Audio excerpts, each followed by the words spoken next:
gentlemen, once again, welcome aboard. As we get underway towards the memorial today, I'm going to go over a couple quick facts about the Arizona to kind of prepare you guys to go out there. As many of you may know this or may not know this, the total amount of deaths on the Arizona, we lost 1,177 United States Navy sailors, and there were Marines on board as well. Unfortunately, only 200 of those bodies were able to be recovered, so we do still currently have over 900 sailors buried inside of the Arizona today.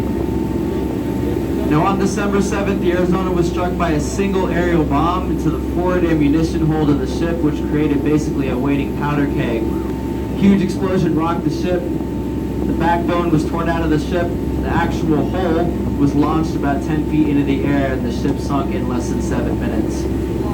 Now, she had about 1.5 million gallons of fuel and oil on board when she was struck, and has been leaking oil since the day of the bombing. She currently leaks about 4 to 6 quarts of oil a day, and is expected to do so for the next 70 years. Now you're going to see towards the back of the memorial, you're going to see a large round structure sticking out of the water. That is the base of gun turret number 3 of the 4 gun turrets of the Arizona. The top of the gun turret was actually cut off by the United States Navy and placed on a different ship for use once the Arizona was sunk.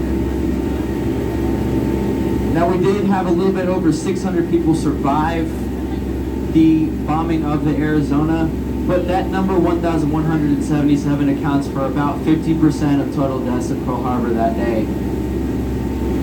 Now, we also have several sailors who survived the Arizona that once they died were entombed into the Arizona, which basically means they were cremated, their ashes were put in an urn, and we have held a very prestigious ceremony for these sailors, and they brought the urn down into the ship to where they now rest with their shipmates. If you want to know more about that, there is a plaque on the memorial that talks a little bit about it, and there is a ranger up there that is willing to answer as many as your questions. We do ask while you're on the memorial today, because there are still currently over 900 sailors buried inside of the ship. It is considered a gravesite and memorial, so please treat it with respect while you're on the memorial today. We do really appreciate you guys coming out to pay your respects. And once again, if you have any questions, the park ranger up there is very knowledgeable, and we will be willing to answer any of your questions. And after your visit, if you have any questions for us, we'd be willing to answer them as well. Now you're going to see the mooring keys right here, the USS Arizona and the USS Vestal. The Arizona was tied up to both of those mooring keys. You'll see the Vestal in a minute. The Vestal was a repair ship that was helping fix the Arizona that was actually tied up next to the Arizona at the time of the bombing.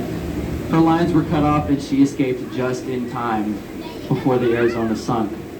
Now, one last thing, you're going to see the Missouri right behind the Arizona. There's going to be a white canopy on the front starboard side of the ship. That is the surrender deck of the Missouri, where the Japanese forces surrendered to end World War II. The Arizona marks the beginning of World War II for the United States of America. The Missouri symbolizes the end of World War II.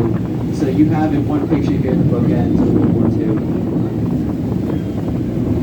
Then once you guys get off the boat, please do not stop on this pier for any reason. We'll head straight inside. We ask that you do not stop to take any outside pictures or videos at this time. You may take as many as you want once you're inside of the memorial, and when you exit back to the boat in a little bit. Thank you guys. Mahalo.